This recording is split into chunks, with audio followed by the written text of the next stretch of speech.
Halo, selamat sore DigiFriends. Senang sekali saya Dea Bangun dapat kembali bertemu dengan Anda DigiFriends, tentunya di kegiatan Obrol-Obrol Literasi Digital atau yang disingkat OOTD.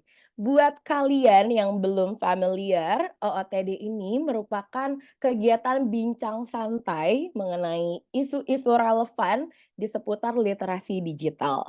Tentunya kita hadir dengan tema yang sangat up to date. Nah, karena hari ini atau bulan ini bulan Juni, OOTD sore ini akan membahas tentang bulan Juni, bulannya Pancasila, apa itu berbudaya digital.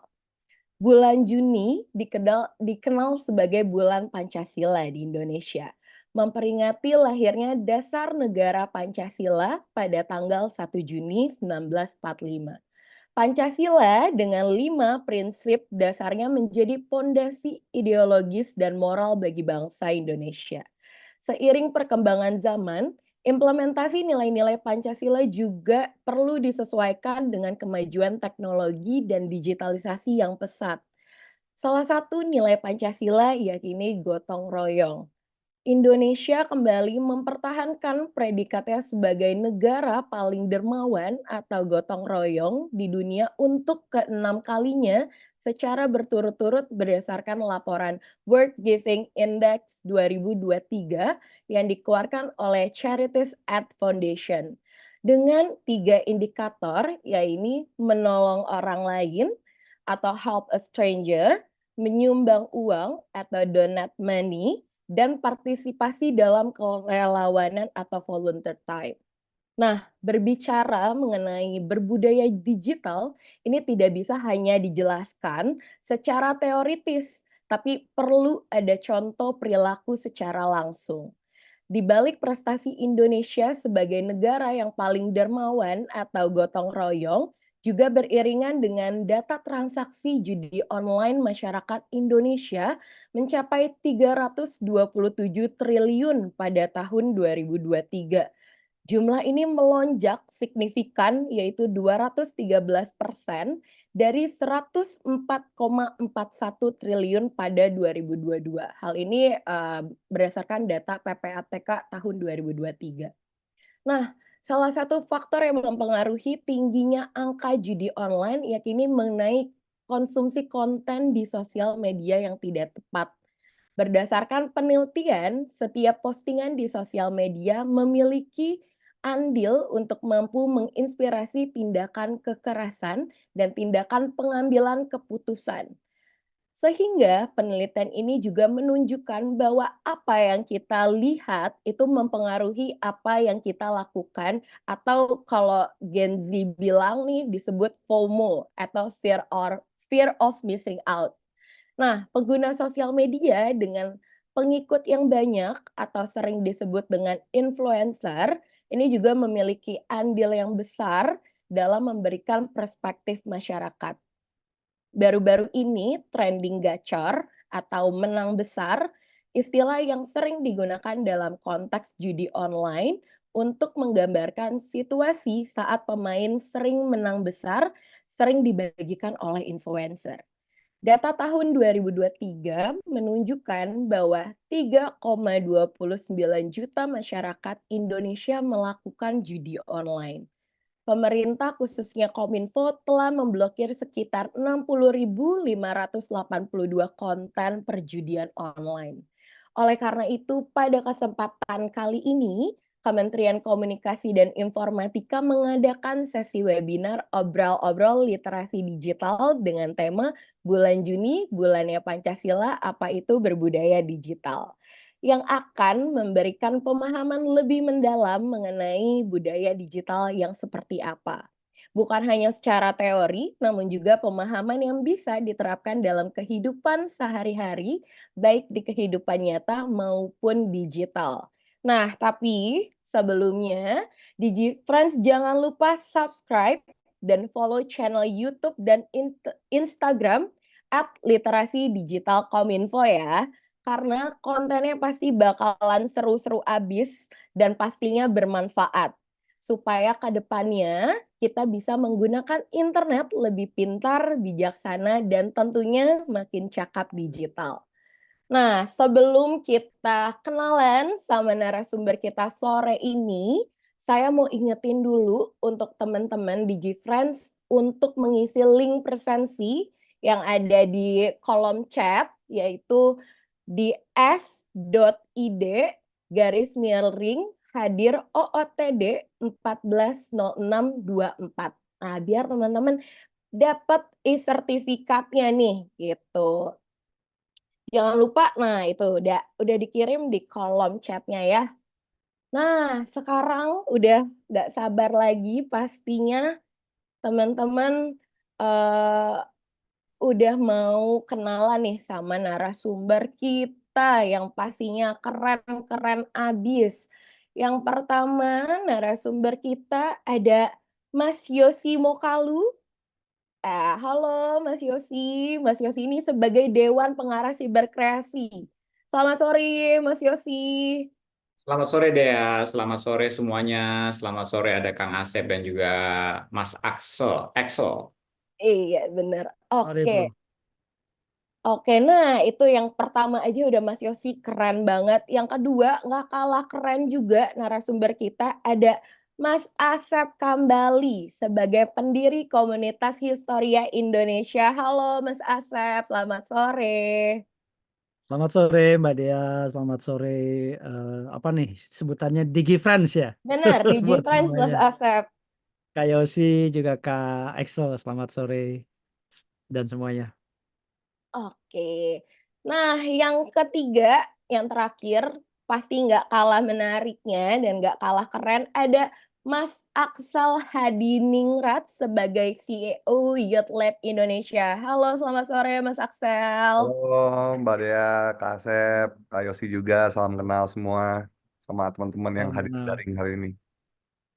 Oke, itu tadi tiga narasumber kita yang pastinya ciamik banget. Nah, karena kita udah kenalan sama narasumber kita, next buat teman-teman DigiFriends yang mau tanya-tanya ke narasumber kita sore ini, boleh banget, caranya gampang, hanya dengan langsung ketik di kolom chat nama kalian, lalu nama narasumber yang dituju dan isi pertanyaannya. Nah, itu bisa teman-teman langsung kirim aja di kolom chat.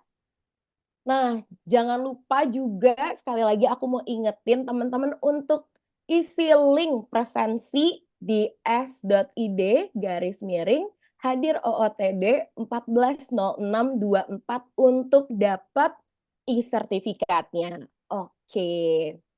Nah, tentunya sore ini pasti narasumber kita keren-keren banget dan pastinya DigiFriends juga udah mulai nggak sabar nih mau ngobrol-ngobrol. Nah, untuk itu langsung aja nih kita mulai. Mungkin yang pertama aku ke Mas Yosi dulu nih. Nah, Mas Yosi kan sekarang itu bulan Juni ya, Mas. Biasanya dikenal dengan bulannya Pancasila. Nah, gimana sih Mas Yosi prinsip-prinsip Pancasila ini dapat diterapkan dalam konteks kehidupan digital saat ini nih Mas Yosi?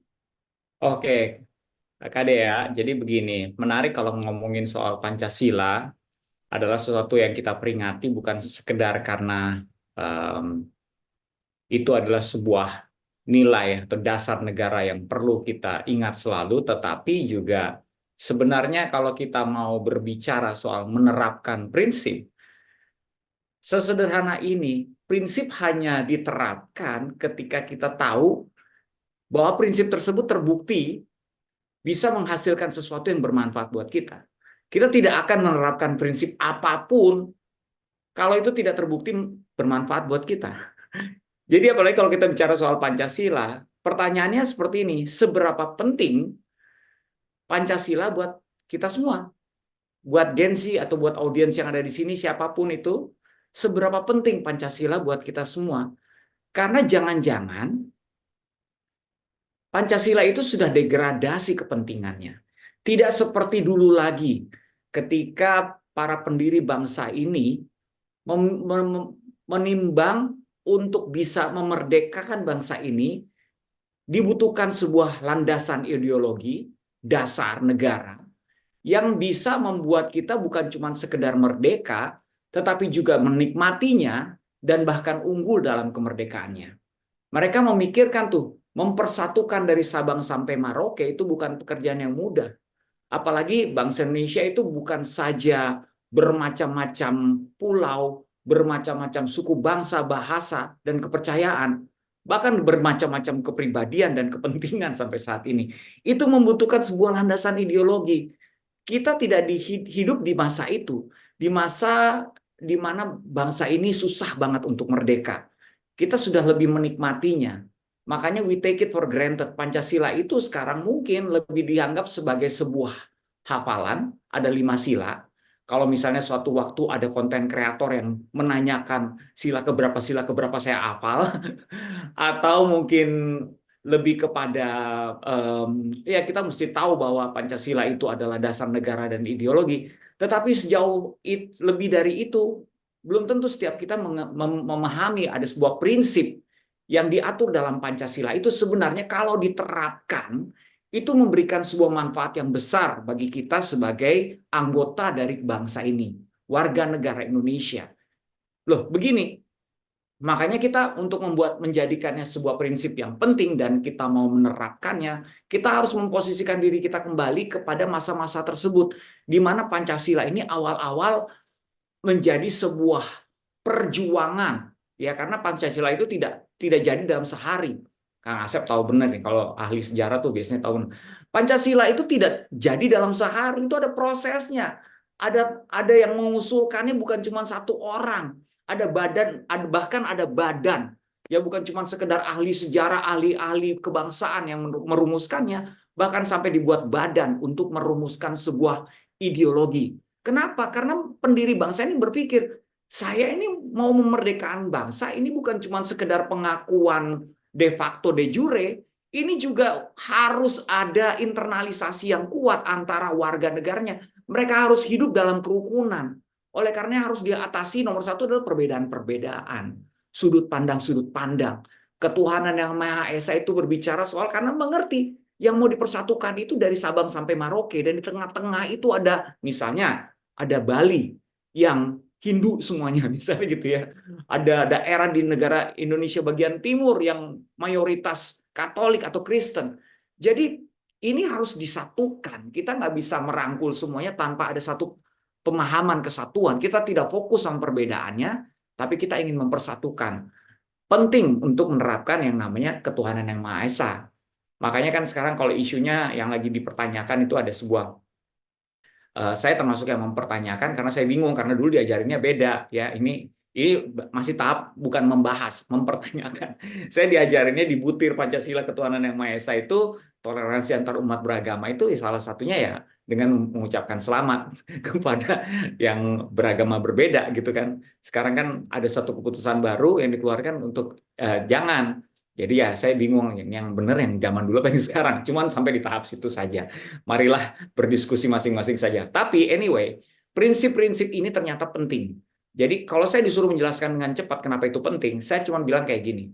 Untuk mencapai satu tujuan yang namanya keadilan sosial, ini kan tujuan kita ya, menciptakan keadilan sosial bagi seluruh rakyat Indonesia, diperlukan satu pengakuan yang seragam. Nomor satu tentang satu hal yang paling sensitif yaitu kepercayaan atau agama, let's say about that.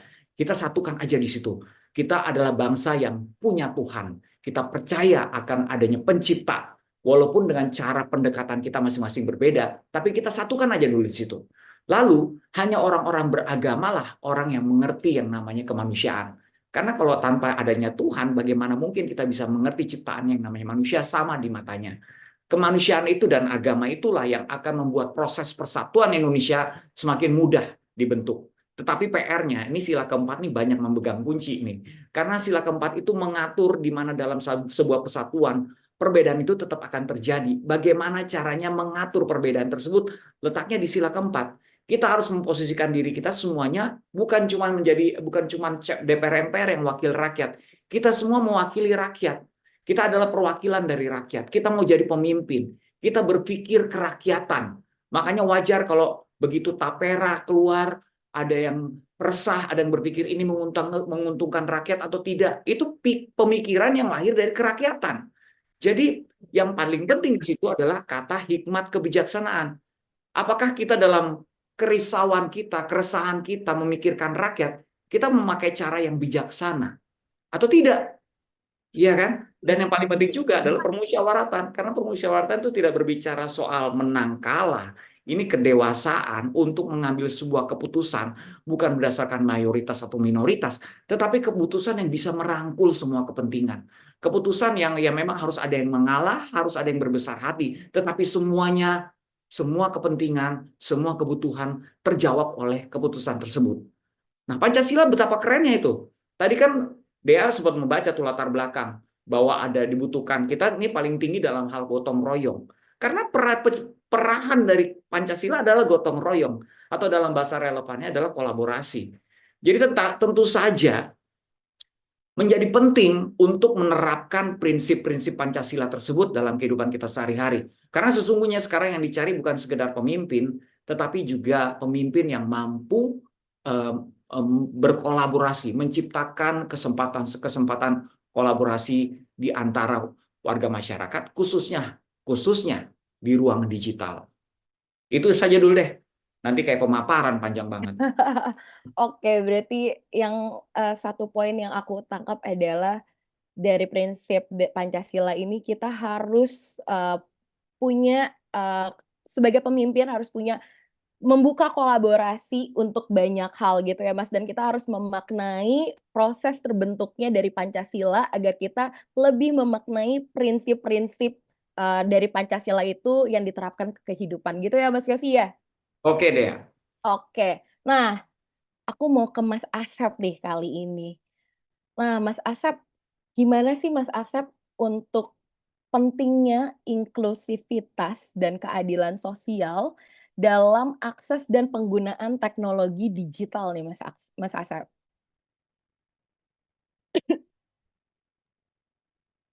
Cek. Ya, ini menarik diskusinya ya sore-sore. Jangan lupa teman-teman sambil ngopi ya, karena diskusi senja ini kan menjelang sore mau senja nih, anak-anak senja semua nih yang hadir kayaknya. Ya, bagaimana sih pentingnya inklusivitas ya, dan keadilan sosial di dalam penggunaan teknologi ini. Karena kalau melihat hidup kita saat ini gitu, tidak terlepas dari yang namanya berbangsa, bernegara gitu ya. Nggak bisa kita, tadi Kak Yosi sudah kasih banyak fenomena-fenomena ya, yang bahkan fenomena itu mungkin menjadi kontroversi dan menurut saya sedikit kontraproduktif gitu. Nah, kita ngomongin bola sedikit sebelum masuk Pancasila nih. Siapa sih di ruangan Zoom ini yang nggak suka dengan bola gitu? Pasti semuanya suka banget deh sama yang namanya sepak bola gitu. Nah, walaupun mungkin ada di antara kita yang nggak suka, mayoritas kita semua suka. Nah, gimana dengan olahraga lainnya, bulu tangkis gitu ya, voli, basket dan lain sebagainya. Banyak yang suka, banyak, tapi mungkin bola yang paling penggemarnya lebih banyak gitu, dan secara kapasitas penonton bola jauh lebih banyak. Nah, apalagi Indonesia nih sudah masuk di kualifikasi ini ya, ketiga, jadi mudah-mudahan sih lolos ya. Nah, eh, dalam olahraga sepak bola ya atau dalam berbagai cabang olahraga itu ada aturan main, teman-teman ya. Jadi aturan main itu dimiliki masing-masing oleh setiap cabang olahraga dan setiap cabang olahraga itu memiliki aturan main yang berbeda, nggak sama. Bayangin sepak bola aturan mainnya seperti itu ya, dan bola basket seperti itu, bulu tangkis juga seperti itu. Nah, gimana kalau aturan main itu kita tukar? Misalnya olahraga sepak bola menggunakan aturan main bulu tangkis, susah, nggak akan bisa. Atau sebaliknya pakai basket, bulu tangkis pakai aturan main bola basket, nggak mungkin. Jadi itulah aturan main dalam kita berolahraga dalam konteks olahraga. Nah, eh apa namanya Pancasila ya. Jadi Pancasila ini adalah aturan main kita. Jadi dalam konteks apa? Dalam konteks kehidupan berbangsa dan bernegara. Nah, jadi kita di dalam hidup ini diatur oleh Pancasila dan apa namanya Pancasila ini adalah prinsip paling atas ya, ideologi negara kita sebutnya ya dan bahkan ideologi bangsa. Jadi dia adalah acuan, landasan hidup, sumber dari segala sumber hukum kita. Jadi eh, undang-undang dasar ya dalam preambelnya atau pembukaannya itu juga di dalamnya meliputi Pancasila dan Pancasila yang masuk ke dalam pembukaan itu dijabarkan di dalam undang-undang dasar dalam bentuk pasal per pasal termasuk penjelasannya. Jadi bayangkan Pancasila itu adalah prinsip utama yang kemudian menginspirasi isi dari Undang-Undang Dasar Negara Republik Indonesia. Kemudian Pancasila dan Undang-Undang Dasar 45 atau Undang-Undang Dasar NRI Negara Republik Indonesia ini menjadi landasan acuan daripada undang-undang yang lain termasuk PP dan seterusnya. Sehingga kita ini harus bersyukur ya, harus bangga dengan kita memiliki Pancasila karena Pancasila ini yang tadi sifatnya prinsip ya, sangat ideal, sangat tinggi dan dia umum, terbuka dan inklusif. Nah, oleh sebab itu seluruh bangsa kita masyarakat Indonesia berada dalam naungan Pancasila. Jadi kalau ada fenomena tadi nggak boleh mengucapkan selamat kepada kelompok lain ya ini sangat multitafsir, tetapi mungkin dalam konteks beragama ya mungkin begitu, tetapi kita dalam konteks berbangsa ini mesti hati-hati ya karena menghargai itu tentu dengan memberikan kebebasan kepada siapapun untuk menjalankan agamanya masing-masing. Tetapi ketika kita berinteraksi ini kan menjadi sesuatu yang menurut saya sangat berbahaya ya ketika kita misalnya bayangin aja nih kalau salam selamat pagi, assalamualaikum, salam sejahtera ya, namo buddhaya, om swastiastu dan seterusnya. Bayangin salam-salam itu yang biasa kita ucapkan apakah tidak boleh juga? Nah, ini juga mesti menurut saya kalau saya sendiri sebagai muslim saya menggunakan salam itu tetap kepada siapapun ya. Dan bahkan saya mengucapkan selamat Natal dan seterusnya kepada sahabat-sahabat saya, saudara saya yang non Muslim. Menurut saya biarkanlah saya yang berdosa kepada Tuhan saya gitu ya. Tetapi saya berusaha untuk hidup dengan sangat baik kepada saudara-saudara saya yang berbeda dengan saya. Nah, jadi Pancasila ini semestinya mengatur semua itu ya. Dan kata Bung Karno Pancasila ini disarikan dari akar sejarah dan budaya bangsa. Nah, seperti Kak Yosi bilang tadi, landasan daripada Pancasila ini sejarah dan budaya bangsa. Sehingga memang kebudayaan nyata ya, kebudayaan nasional yang kita miliki hari ini ya, itu tercipta dari ribuan tahun kita berinteraksi ya, ribuan tahun kita berkarya ya, berpikir dengan menggunakan akal atau karsa kita, kemudian dengan karya. Maka budaya itu adalah hasil cipta, karsa dan karya manusia ya, leluhur kita. Jadi Pancasila adalah karya, karsa dan cipta daripada para pendiri bangsa kita supaya Indonesia ini tercipta di masa depan itu dengan sebaik-baiknya. Nah, itu tujuannya. Nah, kebudayaan kita itu kemudian menjadi Pancasila yang hari ini kita anut. Dan bayangkan teman-teman, bagaimana dengan kebudayaan digital? Ya, jadi kalau kita punya kebudayaan nasional, kebudayaan kita, kebudayaan Sunda, kebudayaan Aceh dan Susah, ini adalah kebudayaan real di dalam kehidupan nyata. Bagaimana kita melewati orang tua sedang duduk, kita permisi, ya. Kalau orang Sunda punten sambil mengungkup badannya, unggah-ungguh di dalam kehidupan itu adalah kebudayaan. Maka tadi ada yang menyampaikan kita perlu keteladanan. Ya, bagaimana orang tua mengajarkan kita. Itu kan teladan. Bagaimana orang yang lebih tua mengajarkan kepada yang lebih muda. Itu kan keteladanan. Walaupun di era digital ini seringkali, ya, kalau dulu saya waktu kecil, orang tua saya bilang, Sep, kamu coba lihat tuh kakak kamu. Ya, coba lihat sepupu kamu. Coba lihat om dan seterusnya. Kita belajar itu acuannya kepada orang tua. Kepada orang yang lebih tua dari kita. Sekarang nggak bisa. Ya, sekarang kebalik, orang tua itu belajar sama yang muda. Bayangin mertua saya, Chef, ini gimana sih WA saya kok nggak bisa dibuka, WA kok dihack, dibajak dan seterusnya, ya. Jadi orang tua sekarang banyak belajar sama anak muda di era transformasi digital ini. Nah, maka kebudayaan digital teman-teman yang berlandaskan kepada Pancasila ini harus kita ciptakan, harus kita susun bersama, ya. Bayangin bikin modulnya gimana sih ini kebudayaan digital, gitu ya. Jadi digital culture ini bukan memindahkan Candi Borobudur ke dalam konten di Instagram. Ya, bukan kita menceritakan bagaimana sejarah Pancasila di dalam Instagram. Itu konten. Ya, jadi kebudayaan digital atau digital culture itu adalah bagaimana cara-cara kita hidup aman, selamat, damai, sejahtera di dunia maya. Nah, itu yang disebut digital culture.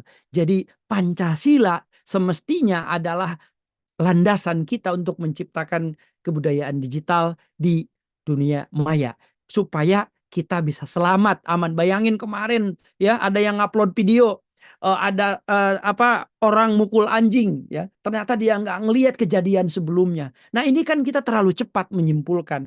Kita maunya FOMO, nggak mau ketinggalan supaya lebih cepat duluan ngupload dan seterusnya. Padahal ada kejadian-kejadian yang nggak kita ketahui. Itulah pentingnya kita mesti sabar, ya, sebelum sebar, saring sebelum sharing. Tadi Juki sudah nyampein juga. Jadi teman-teman, Pancasila ini berupa prinsip dan ini terbuka. Ini sangat menyasar kepada kita semuanya dan mengatur semua hidup. Nah, bagaimana inklusivitasnya? Maka kita mesti menyusun satu kebudayaan digital yang bisa mengayomi semua orang, semua kalangan, semua etnis, semua bangsa. Ya, kita kemudian kaum difabel ini juga harus disasar. Bagaimana tempat-tempat, ya, ruang-ruang digital kita ini juga mesti dilengkapi dengan faktor-faktor inklusivitas seperti kita diskusi sore hari ini dilengkapi dengan JBI, ya, dari teman kita ini luar biasa, dan itu memudahkan teman-teman kita yang kaum tuli, gitu ya, kemudian mereka yang tidak bisa mendengar, gitu ya. Maka kami di komunitas Historia Indonesia itu punya program namanya Museum Berbisik, ya. Jadi satu tim dari KHI itu membisiki yang netra, gitu ya, yang ingin berkunjung ke museum. Bayangin mempelajari sejarah kalau tidak ditemani, ya, oleh yang ahlinya yang bisa membisiki, gitu, tentu netra tidak bisa menikmati, ya. Mungkin dia bisa mendengar audio, tapi bagaimana dia melihat? Kita mesti menggambarkan. Nah, disinilah bentuknya bahwa di era transformasi digital ini, ya, keadilan sosial akan tercipta pada akses dan penggunaan teknologi digital kalau kita semua memperhatikannya, kita mengakomodirnya, dan kita berharap bahwa ke depan pemerintah, ya, kita juga sama-sama siberkreasi. Kebetulan saya juga di siberkreasi, kita sama-sama menjadikan kebudayaan digital ini terwujud dengan baik untuk kita menjaga ketahanan nasional di ruang maya. Saya kira itu. Terima kasih, Mbak Dea. Oke, wah, mantap banget nih Kang Asep penjelasannya. bener-bener rinci, jelas banget. Pasti teman-teman DigiFriend udah dapat nih highlight-highlight-nya. Nah, aku mau tanya juga nih ke Mas Aksel, kenapa sih Mas Aksel kita itu harus berbudaya digital, Mas Aksel? Mm-mm. Thank you. Ini seru banget ya obrol-obrol kali ini nih.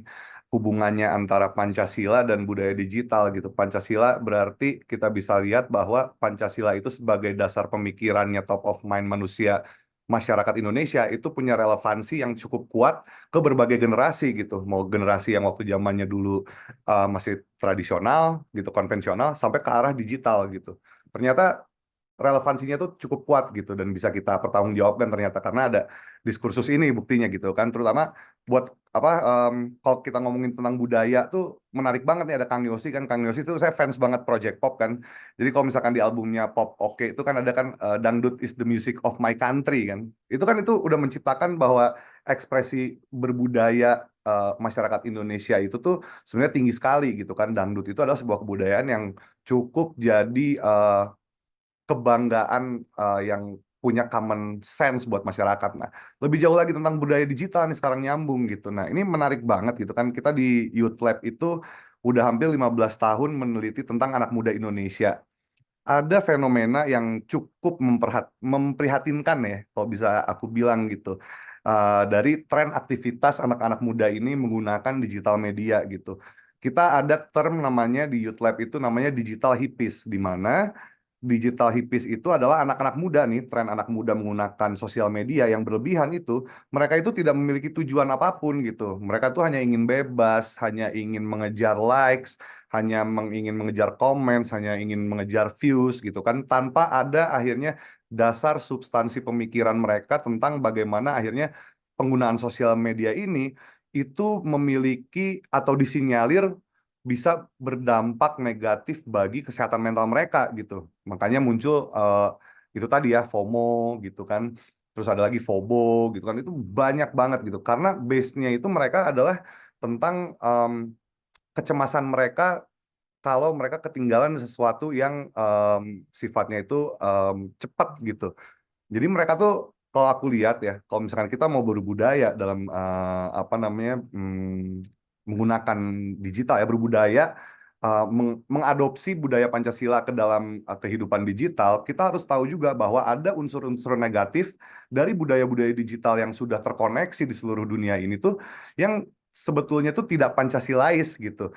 Dan misalkan gini ya, aku mungkin mau sekedar share tentang budaya anak muda yang terjadi di Indonesia saat ini, yang digandrungi banyak anak muda saat ini. Seperti misalkan budaya wibu. Budaya wibu itu kan budaya di mana anak-anak muda ini tuh suka banget sama budaya-budaya yang ada di Jepang tuh kan. Mereka mengadopsi, ada cosplayernya, ada animenya, ada manganya. Dan mereka tuh kadang-kadang event-event komunitas wibu ini tuh banyak banget. Dan ini udah jadi bagian dari kajiannya Youth Lab juga gitu. Ada di Indonesia namanya aplikasi Halu.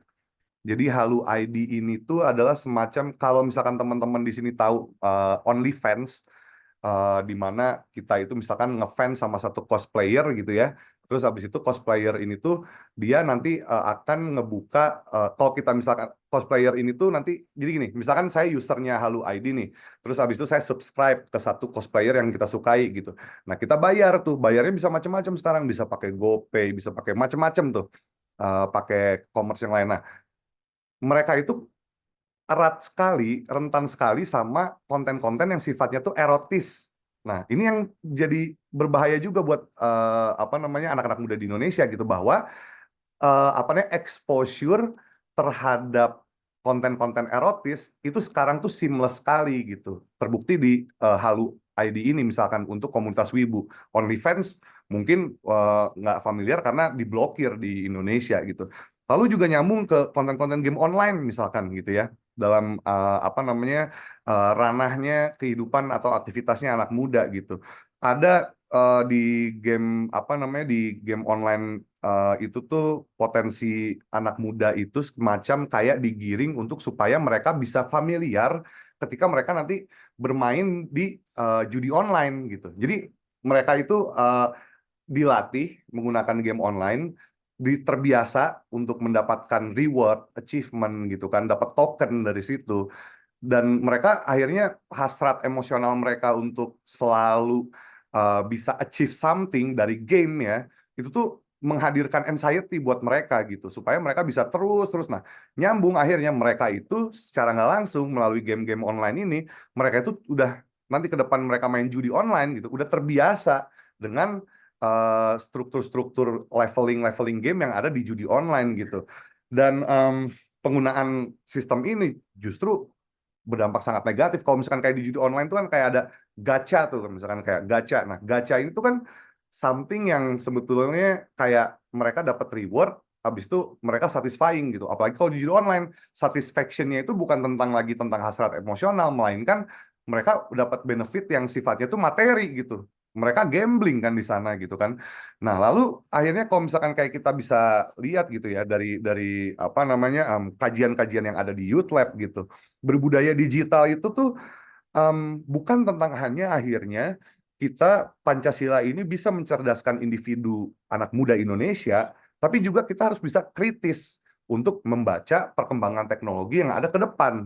Nah, akhirnya kenapa kita harus berbudaya digital? Nah, kenapa ini menjadi urgensi yang sangat penting buat anak-anak muda dan kajian kita di Youth Lab? Karena kita akan menghadapi yang namanya Indonesia Emas tahun 2045, di mana bonus demografi itu akan menjadi benefit yang seharusnya menjadi benefit atau malah nanti menjadi ancaman buat kita gitu. Kita bisa lihat gitu bonus demografi ketika dimanfaatkan dengan baik itu bisa menjadi negara, misalkan negara yang memiliki bonus demografi tinggi gitu, itu bisa digunakan dengan baik oleh pemerintah, bisa menjadi negara seperti yang ada di Korea misalkan. Tapi bisa juga nanti ke depan bonus demografi, ketika anak-anak mudanya ini tidak memiliki literasi digital yang baik atau tidak memiliki satu apa ya namanya pakem di dalam diri bahwa Pancasila itu adalah dasar berpikir kita gitu. Bisa jadi malah nanti anak-anak muda ini karena tidak punya ruang untuk berekspresi, mereka mainnya game, mereka mainnya sosmed gitu. Bisa jadi aja revolusi gitu.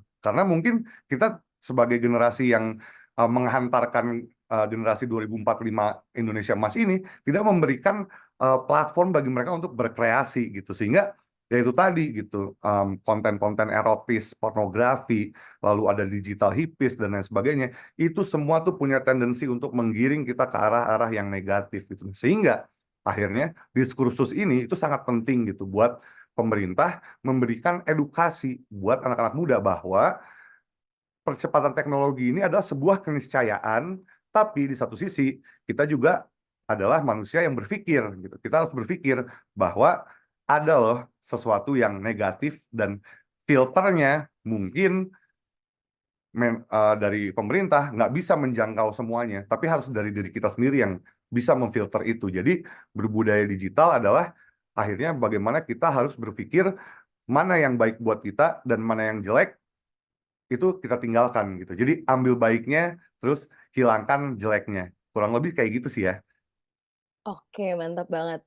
Jadi, teman-teman untuk berbudaya digital ini harus menciptakan anak-anak yang kritis gitu, agar mereka tuh tahu mana yang baik, mana yang diambil untuk dirinya yang baik, mana yang enggak gitu, agar terciptanya Indonesia Emas 2024. Nah, ini juga masih nyambung, kita ngomongin tentang berbudaya digital, mau nanya juga sama Mas Yosi. Jadi, apa sih Mas Yosi yang dimaksud dengan berbudaya digital dan gimana hal ini berbeda dengan sekadar penggunaan teknologi Mas Yosi? Oke, tadi sebenarnya sudah dijelaskan sama Kang Asep ya. Memang ini bukan bicara soal konten. Budaya itu sendiri kalau coba dikaitkannya begini, untuk bisa mengerti budaya digital itu, tadi secara tersirat Kang Asep sudah menjelaskan bahwa Pancasila itu terbentuk dari sejarah dan budaya kita berbangsa dan bernegara. Budaya itu sendiri adalah cara kita berinteraksi, berkomunikasi, disesuaikan dengan karakter masyarakatnya masing-masing. Makanya ya budaya Padang berbeda dengan budaya Sunda, berbeda dengan budaya Jawa. Yang tidak diperhitungkan kalau kita bicara soal digital adalah ruang digital itu sendiri. Karena kita memperhitungkan ruang-ruang atau dulu kalau kita berbicara bangsa atau negara itu Sabang sampai Merauke. Ruang digital adalah sesuatu yang baru, yang disikapinya mungkin berbeda dengan ketika kita tatap muka. Jadi budaya digital itu sebenarnya bagaimana mengimplementasikan budaya yang tatap muka tersebut di ruang digital. Apa yang sama? Yang sama adalah begini, belajar berperilaku sopan, belajar menghormati satu sama lain. Kan itu semuanya ada di budaya kita. Belajar menghormati yang lebih dewasa, ada di budaya kita. Belajar bergotong royong, ada di budaya kita. Namun ternyata ketika kita berkomunikasi, sekarang masih dalam tahap saya rasa proses pembentukan budaya digital itu proses. Saya rasa juga budaya yang dulu juga yang kita temukan di dalam masyarakat Indonesia itu merupakan proses semuanya. Kita nggak pernah tahu kapan siapa pencetus ya. Misalnya kalau di Sunda itu kalau ada orang yang lagi nongkrong terus kita lewat di depannya, siapa pencetusnya tuh yang ngomong punten. Nah, kita nggak tahu. Pasti ada pencetusnya itu ya. Atau ya di apa sungkem-sungkeman. Siapa tuh yang mencetuskan tuh sungkem-sungkeman? Sungkem dulu sama orang tua kalau mau pergi atau mau pulang cium tangan. Itu semuanya budaya. Tetapi itu pasti ada prosesnya. Tidak langsung jadi dalam sehari dan semua orang langsung seragam mengakuinya dan mempraktekannya. Nah, di ruang digital juga sama. Diperlukan penyesuaian, pemahaman, penerimaan, bahkan percontohan supaya budaya-budaya tersebut terwujud. Saya kasih contoh deh, gini deh. Kalau ini yang paling mudah ya, ini contoh yang paling mudah. Kalau kita di etika di tatap muka ya, kita janjian sama orang. Kita tahu kita akan bertatap muka. Secara natural, rasa menghormati, rasa menghargai itu akan mengalir seperti misalnya gini, kita bertemu, kita menyapa. Halo, Dea, apa kabar? Itu walaupun ada yang bilang itu basa-basi, tetapi itu bagian dari etika, bagian dari menyapa. Ya kan, kita nggak mau, jarang banget kita langsung to the point. Mungkin kecuali kalau udah deket banget, udah sahabatan langsung curhatan, ketemu langsung curhat. Tetapi pada dasarnya secara umum kita ada etikanya. Kita menyapa, kita orang yang ngomong kita perhatikan, ya. Kang Asep curhat gitu ya, aduh susah banget nih KHI nih, aduh saya lagi bangun komunitas tuh, saya dengerin, saya perhatikan, ya kan? Ataupun Axel lagi cerita atau apapun gitu, kita akan menunjukkan rasa hormat kita, menghargainya dengan memperhatikan.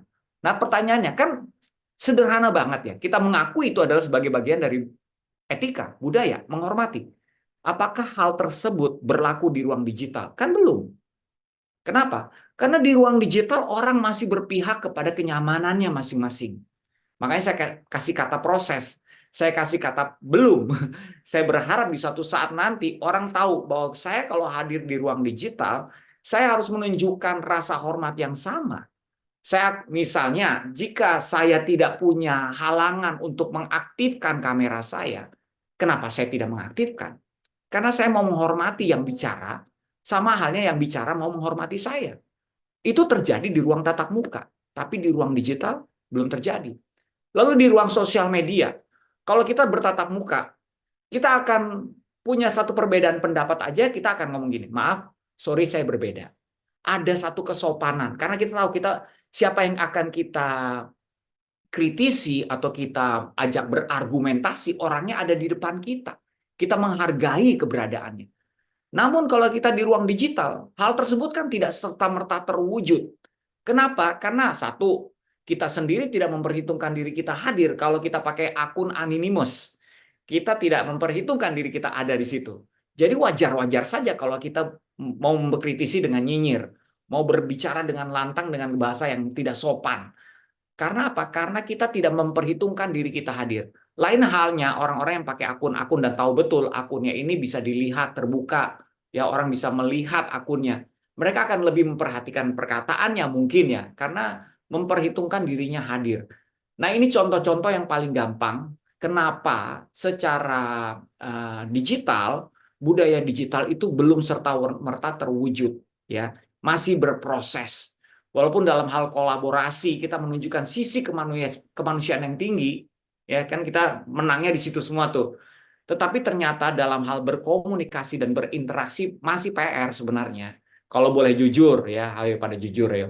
Jadi diperlukan inisiasi, diperlukan kemauan, diperlukan percontohan dan kesepakatan bersama.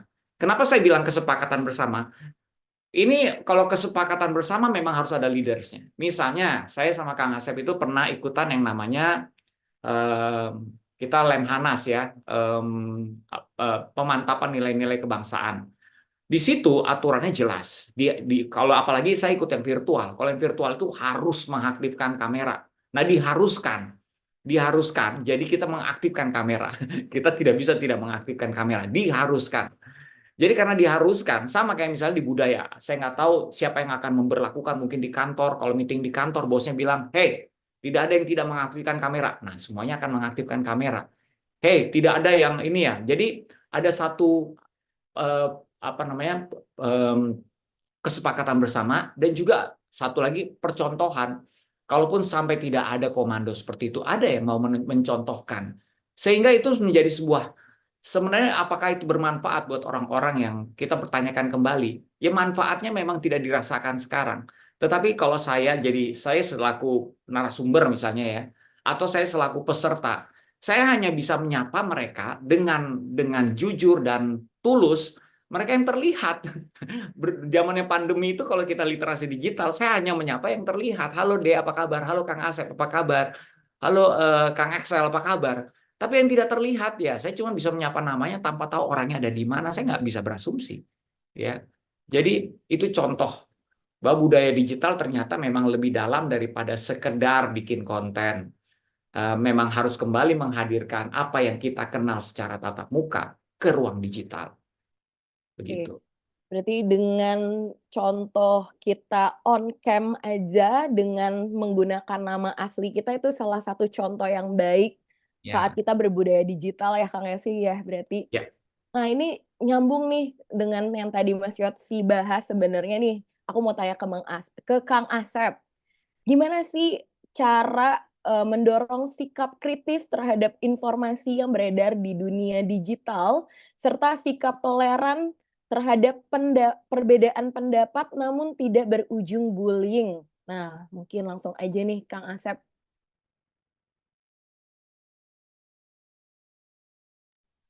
Sip. Ini makin sore makin menarik nih. Mudah-mudahan DigiFriends sangat terinspirasi nih dari Kak Yosi, Kak Axel, juga saya mudah-mudahan nih. Nah, saya beberapa tahun yang lalu di awal-awal pandemi sempat bikin quote ya. Jadi quote itu gini, transformasi digital itu tidak sesederhana mengganti teknologi ya, tapi mengubah manusia dan kebudayaannya. Jadi bayangin kalau dulu saya masih ngalamin tugas itu ditulis tangan dan diketik ya. Beruntung waktu saya skripsi karena akhir tahun 90-an itu sudah pakai WordStar ya, awal-awal Windows. Bayangin senior saya itu skripsi itu diketik pakai mesin tik gitu ya. Nah, begitu rumitnya. Nah, jadi transformasi digital itu tidak sesederhana mengganti teknologi. Jadi kalau misalnya orang sudah dikatakan transformasi, kalau HP-nya dari yang tadinya HP Nokia pisang misalnya ke handphone yang udah canggih smartphone hari ini gitu. Nggak seperti itu, nggak gitu. Ya, teknologinya mau seperti apa kalau kebudayaan, kalau manusia dan kebudayaannya, mindsetnya di dalam dirinya tidak berubah, tidak bertransformasi, maka ketinggalan. Dan tidak sesederhana scan surat jadi PDF. Nah, itu namanya digitalisasi ya. Jadi kalau kita nyeken surat itu jadi PDF, itu disebut digitalisasi. Nah, transformasi itu the whole proses, dan itu berarti perlu ekosistem ya. Maka transformasi digital tidak sesederhana mengganti teknologi, tapi mengubah manusia dan kebudayaannya, termasuk infrastruktur dan lain-lain. Nah, sebagian besar kegagalan transformasi digital itu bukan karena tidak ada teknologi atau tidak ada infrastruktur, tapi kebanyakan pada soal mindset. Nah, ini yang mesti diubah. Mindset dunia nyata dengan dunia maya itu berbeda. Ya, mindset ya menggampangkan sesuatu. Ini ngeri ya. Menyederhanakan sesuatu. Ya, misalnya gini. Kalau di dunia maya, di dunia nyata nih, dalam kehidupan kita sehari-hari, di dunia nyata, ya, kalau kita lewat di depan orang tua, itu kita harus punten, seperti yang tadi kita bahas. Itu tata krama, itu sopan santun. Bahkan ngomong pun, ya, apalagi di Sunda. Sunda itu ada 3 level.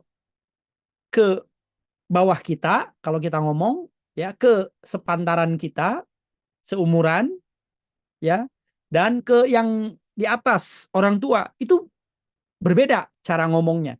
Makan, ya, dalam bahasa Indonesia ada istilah makan, ya, memasukkan sesuatu ke dalam mulut kita. Di Sunda ada 3 level. Kalau buat anak kecil disebutnya neda, ya, atau neda tacan gitu. Udah makan atau belum? Ke anak kecil kita nanya nih, saya ke seumuran saya, mana yang sedahar can? Ke seumuran, sepantaran, dahar. Nah, ke yang lebih tua kita sebut tuang, ya, atau tuang tak acan pak. Nah, udah makan atau belum bapak? Gitu. Jadi berbeda. Nah, sementara di Jawa dahar itu udah halus banget tuh. Kalau di Sunda dahar itu termasuk standar, termasuk mungkin agak kasar sih kalau kita bilang ke orang tua nges dahar can mana ke orang tua pasti kasar. Beda juga caranya. Nah, intonasinya dan seterusnya. Nah, di dunia nyata kita punya tata krama, punya rule of the game, punya aturan main dalam berbudaya, dalam bertingkah laku. Nah, kalau anak-anak kita bekali ini sopan santun tata krama seperti ini di dunia nyata, maka dia akan hidup selamat. Tidak akan dibully, tidak akan dimarahin orang tua, tidak akan dinasehatin. Karena dia sudah menjalankan sesuai rule of the game. Jadi kalau kita sudah menjalankan kebudayaan kita, saya orang Sunda, maka pakailah aturan orang Sunda. Kalau hidup bermasyarakat di Sunda, di Bandung misalnya. Orang Batak, pakailah aturan orang Batak. Ya, dalam hidup bermasyarakat Batak. Supaya kita aman, selamat. Kalau enggak, dibilang enggak sopan. Nanti kita diintimidasi, dinasehati. Ya, zaman dulu mungkin mengerikan, dihukum ya oleh masyarakat, oleh ketua adat. Nah, sekarang kan sudah ada ketua RT namanya. Ya, udah beda lagi masyarakatnya nih. Sudah aturan hukumnya sudah berbeda. Nah, jadi teman-teman, di dunia nyata kita sudah clear, kita sudah punya aturan main. Nah, di dunia maya ini bagaimana? Kita belum paham betul aturannya seperti apa. Ya, bahkan ada asumsi yang salah. Misalnya, ya, siapa di antara teman-teman yang suka main PUBG? Saya main PUBG, sekarang udah S3 nih, ya, udah AC3 nih. Bentar lagi Dominator, nanti Conqueror. Saya main PUBG. Nah, bayangin di dalam PUBG, ya, kalau udah masuk pesawat tuh sebelum terjun payung gitu ya. Kalau udah masuk pesawat, mau di Angel, mau di mana, pasti berisik. Ngomongnya kasar, ya. Woi Jawa, Jawa, Jawa, Jawa, Sunda, Sunda, Sunda gitu kan. Pada nyebutin etnis. Ya ngomongnya kasar, semua binatang disebut. Nah, mereka pikir, asumsi mereka, posisi mereka, identitas mereka tidak akan bisa diketahui menurut mereka. Maka mereka berani ngomong seperti itu, berani ngomong kasar, ya, karena mereka pikir identitas mereka tidak akan diketahui. Nah, padahal salah. Coba teman-teman lihat di PUBG. Ya, ini udah lebih teknis nih. Itu ada kode room yang saat kita bermain itu di bawah situ. Nah, PUBG sebagai pemilik kompleks. Jadi kalau kita tinggal dalam satu rumah, PUBG itu adalah rumah kita, akun kita itu adalah rumah, jadi PUBG adalah kompleks, maka yang punya kompleks tahu siapa yang lagi main di room itu. Dan kalau saya tersinggung, saya tinggal tanya, capture aja di room ini pada saat saya main ada yang menghina saya, ya, atau player pada saat kita main ada yang menghina saya. Ya, saya tersinggung, perbuatan tidak menyenangkan, saya bisa kebawa ke ranah hukum, suaranya saya tahu, ya kan? Itu bisa diadukan, bisa dicari orangnya dan gampang sekali. Ya, jadi sama seperti Instagram. Karena teman-teman bikin akun second, akun kedua, akun ketiga yang namanya anonim, namanya nggak dikenal, masukin fotonya foto kucing, ya, yang diupload adalah foto sungai, foto makanan, foto binatang dan seterusnya. Teman-teman gembok, ya, ataupun enggak, teman-teman pikir teman-teman nggak akan diketahui, ya, teman-teman di mana lokasinya. Jadi karena kita menggunakan akun anonim, akun kita digemuk, kita bisa ngomong kasar di komentar orang lain. Kita bisa bilang binatang, kita bisa menghina orang lain. Nah, karena teman-teman tidak paham cara kerjanya digital media itu. Sehingga teman-teman berani, makanya nih bayangin 264 atau 54 nih, saya ngomong seperti ini, hati-hati berkomentar dimanapun, di YouTube, di X, di Instagram. Karena komentar itu dicatat dan itu adalah catatan sejarah.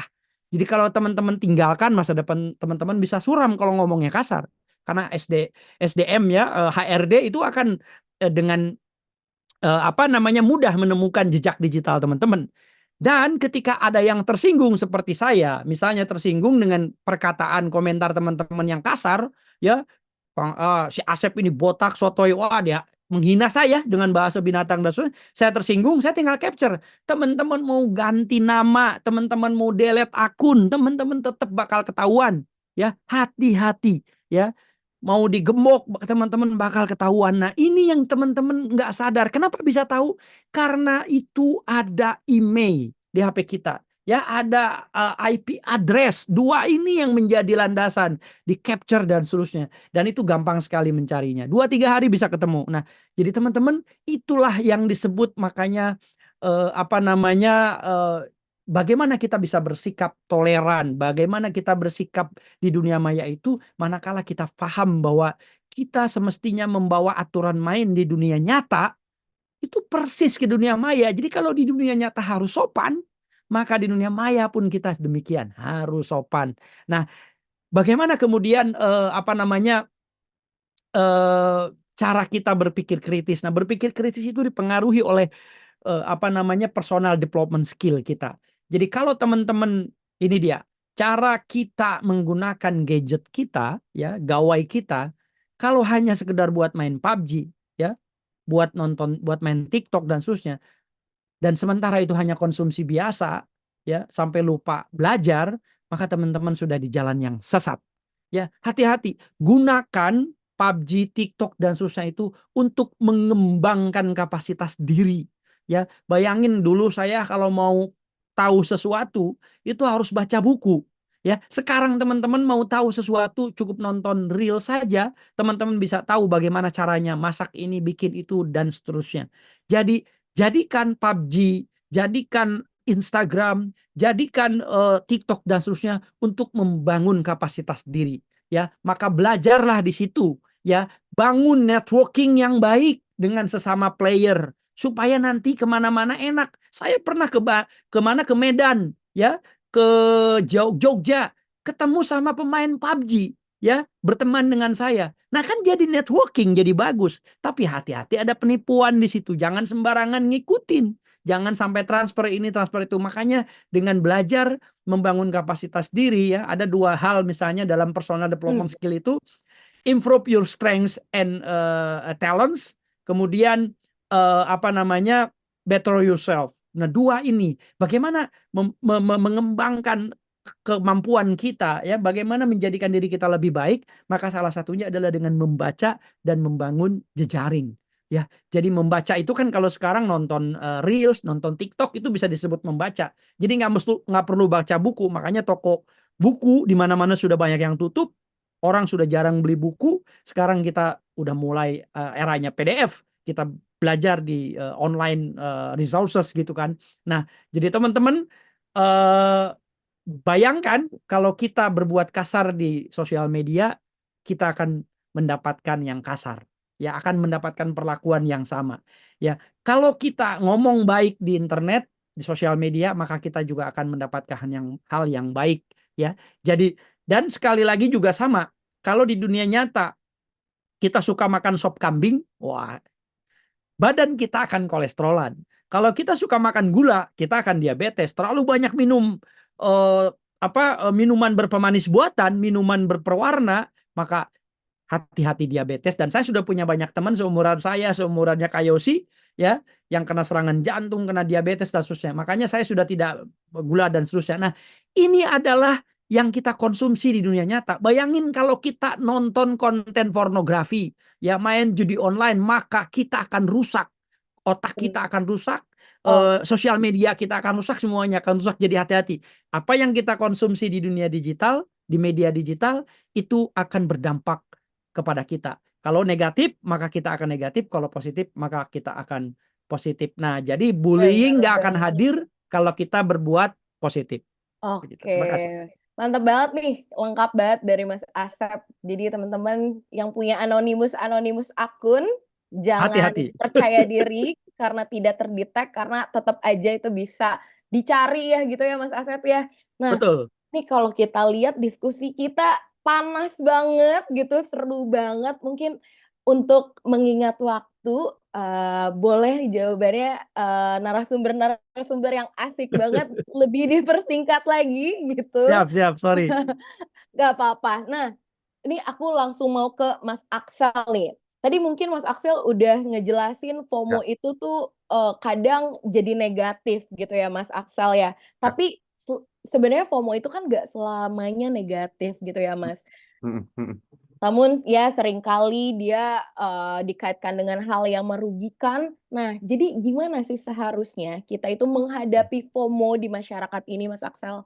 Ya, ini menarik banget nih kalau misalkan nyambung ke FOMO gitu kan. Terus tadi Kang Asep juga ngebahas tentang budaya Sunda. Kebetulan saya juga orang Sunda juga, jadi baraya semua yang ada di sini nih.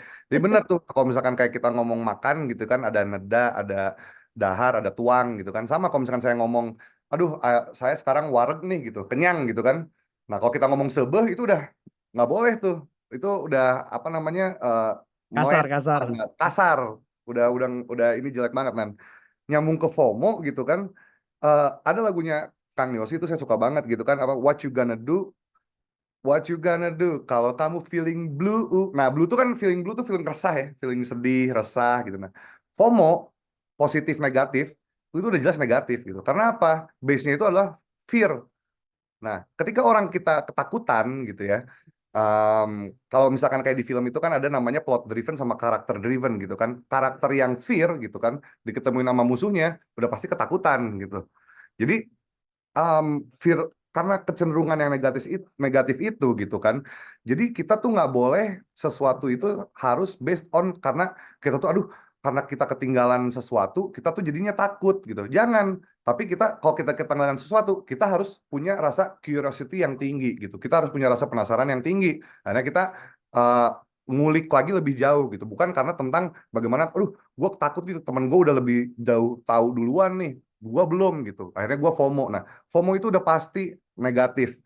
Nah, akhirnya kalau dari Youth Lab kita selalu bilang bahwa untuk menangkal FOMO itu kita yang FOMO kaitannya itu erat sekali dengan anxiety ya, yang suka dibilang bahwa generasi cemas, generasi Z adalah generasi anxiety. Karena FOMO, ya FOMO-nya dihilangin, tapi curiosity-nya yang ditingkatin. Maksudnya apa? Karena curiosity atau rasa penasaran itu adalah insting utama manusia gitu. Insting dasarnya manusia bahwa kita sejak kecil itu sudah banyak rasa keinginan tahuan itu tinggi gitu kan.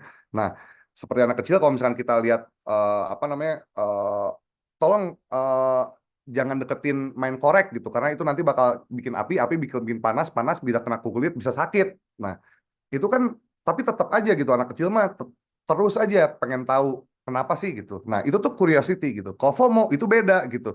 Orang main api, dia deketin apinya, dia pengen rasain gitu tanpa akhirnya memikirkan bagaimana ini dampak apa namanya negatifnya tuh terjadi ke diri saya ini pribadi itu seperti apa gitu. Nah, curiosity itu dari Youth Lab itu selalu kita gaungkan supaya generasi FOMO ini mereka nggak jadi fear lagi, tapi akhirnya meningkatkan daya kritis mereka karena mereka base-nya itu bukan karena fear atau ketakutan, tapi mereka itu dasarnya itu karena penasaran, curious, akhirnya daya kritis dan daya intelektualitas mereka itu pun juga bisa ter-enhance atau bisa jadi dasar mereka untuk supaya mereka pengen tahu lebih banyak, bukan karena mereka takut ketinggalan sama temennya gitu. Karena again yang namanya fear itu adalah negasi gitu. Itu adalah ketakutan, dan kita nggak mau generasi ke depan kita, generasi anak muda kita itu menjadi generasi yang penakut gitu. Nah, FOMO ini sedang berkembang, sedang terjadi di masyarakat. Jadi jangan lagi kita bahas tentang bagaimana kita harus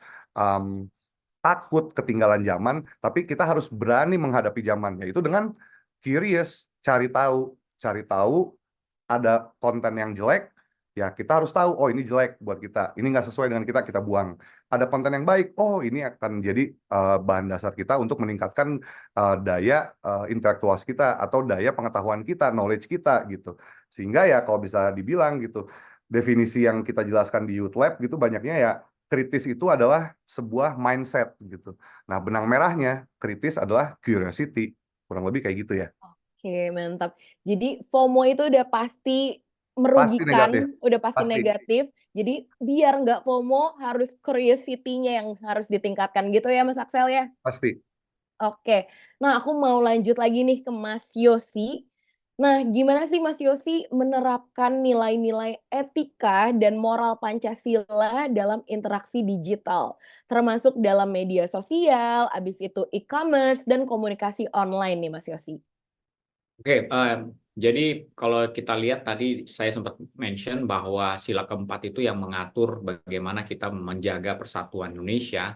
Tapi di sila keempat ini saya juga suka pakai untuk menjelaskan bagaimana kita menyampaikan pendapat ataupun menyuguhkan sebuah kreativitas di sosial media. Harus ada yang namanya hikmat kebijaksanaannya.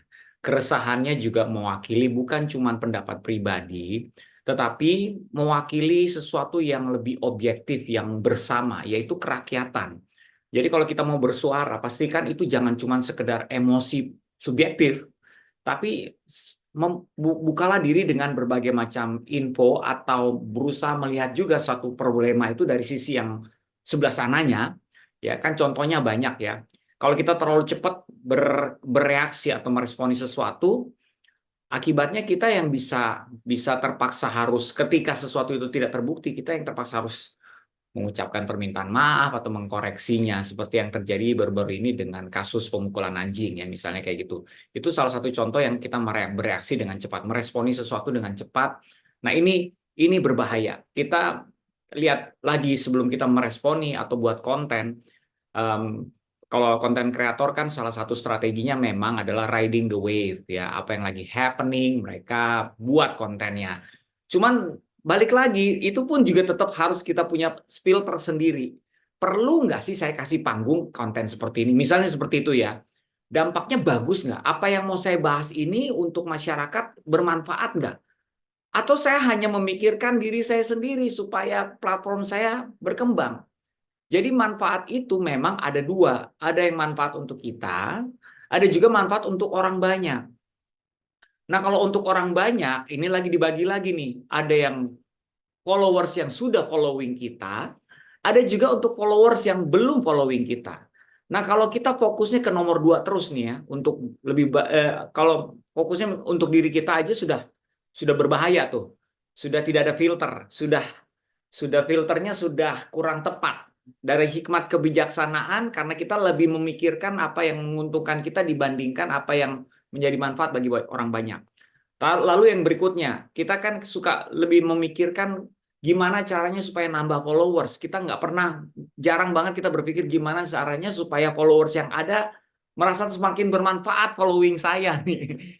Kayak gitu ya, jarang banget kita berpikir seperti itu. Kita mikirnya nambah followers terus. Nah, akibatnya apa? Itu yang sering terjadi. Riding the wave-nya jadi kurang hati-hati. Makanya balik lagi, cuma 2 kata itu ada di sila keempat. Apapun yang kita katakan, ucapkan, atau buat sebagai sebuah konten atau opini atau komen, pastikan itu ada hikmat kebijaksanaannya. Itu aja sih secara singkat dan simple. Oke, yang menarik adalah jadi kalau kita mau merespon sesuatu jangan dasarnya emosi gitu ya Mas Yosi, karena kalau udah Apalagi. dasarnya emosi pasti output-nya udah nggak bagus gitu ya Mas.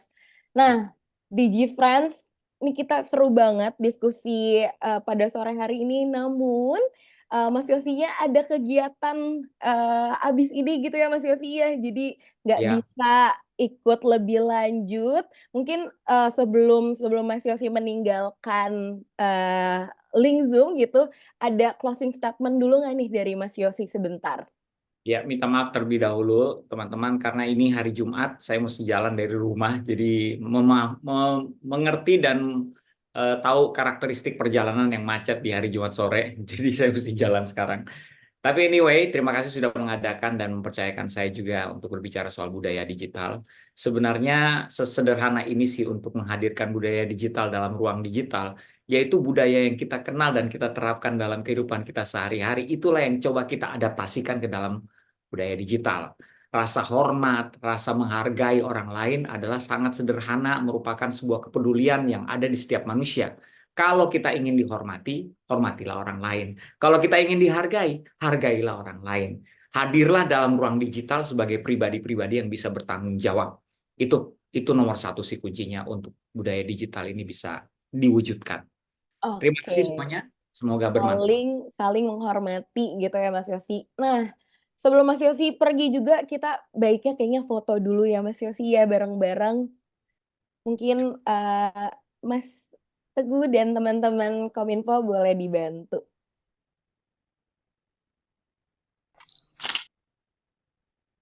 Oke. Oke, udah berarti ya atau kurang berasa ini mungkin ada hitungannya ya? Tiba-tiba ada suara cekrek, kita ulang. 1, 2, 3. Oke. Terima kasih banyak Mas Yosi, Terima hati-hati di kasih. jalan. Thank you Mari Kak Yos. Kak Axel. Good luck, hati-hati ya. Terima Yuk. kasih. Oke. Nah, kita lanjut lagi yang pastinya ini kita udah di penghujung acara, diskusinya makin seru, makin ke sini dan aku mau ke pertanyaan terakhir untuk Mas Asep. Nah, Mas Asep, Indonesia ini Ya. kan tadi aku bilang di awal menurut penelitian itu negara paling dermawan. Namun angka judi online-nya juga ternyata tinggi banget. Jadi gimana sih fenomena ini bisa terjadi dan apa solusi yang bisa diterapkan masyarakat untuk menghindari jurang masalah tersebut? Ya, ini pertanyaannya keren ya. Solusi supaya kita tidak terjebak, tidak terjerambab gitu ya. Tidak mau, bermain judi online karena berbahaya gitu. Tapi barusan tadi pada saat Kak Yosi ngomong, saya cek Instagram, di depannya ada lambe turah di depan mata saya tuh, dan di situ tuh ditulis begini, diskusinya, beritanya, "Korban judi online jadi miskin. Pemerintah," ini menurut Pak Muhadjir Effendi, Kemenko PMK, kata pemerintah, "bakal masuk daftar penerima bansos." Astagfirullahaladzim. Jadi ini saya ini mengagetkan gitu ya. Nanti orang ramai-ramai main judi kalau udah miskin tinggal lapor pemerintah aja biar dapat bansos gitu kan. Ini kita mau memerangi, kita mau mengakhiri kalau perlu gitu ya, dengan kasus-kasus yang mengerikan. Nah, jadi saya kira, yang seharusnya kita lakukan hari ini adalah yang pertama, bahwa kita mesti mengenali bahayanya daripada judi online ya. Bagaimana sih judi online ini mempengaruhi mental ya kehidupan kita? Karena gini, ada beberapa jenis judi online misalnya, yang pertama itu adalah casino games ya, ini slot di sini termasuk, blackjack, poker ya, taruhan olahraga ini juga bisa, lotre dan bingo ya, taruhan e-sport gitu. Ini kurang lebih mirip ya, terutama, dengan melalui game online. Nah, jadi, kita dan algoritma daripada judi online itu kita dibikin, senang ya di awal gitu ya, dan ketika awalnya coba-coba karena ada link misalnya kita ngeklik sesuatu kemudian ada pop up masuk ke link, judi online tadi, kita klik lagi dan kita iseng, ya awalnya coba-coba dan kemudian kalau kata tadi Bang Axel, ya Kang Axel itu gacor gitu ya atau apa istilahnya tuh, menang gitu. Nah, di situ kemudian, kita senang dan akhirnya kita coba lagi dan, secara random nanti kita dibikin jadi algoritmanya tuh dibikin menang dulu, dibikin senang, lama-lama kita, ketagihan dan kecanduan.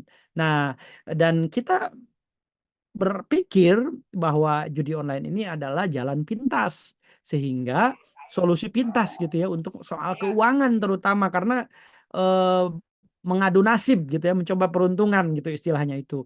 Dan satu lagi mindset bahwa kalau main judi online itu kita nggak ada yang tahu, cuma kita aja sama si penyedianya itu ya.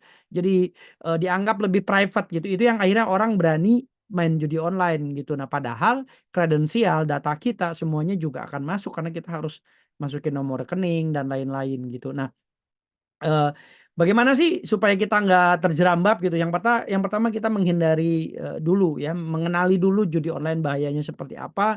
Kemudian kita mesti sadar ketika kita terjun, maka kita akan basah kuyup gitu ya. Kalau kita masuk ke kolam renang, maka kita akan basah kuyup, dan kalau kita masuk judi online, kita juga sama akan terjerambab ke situ.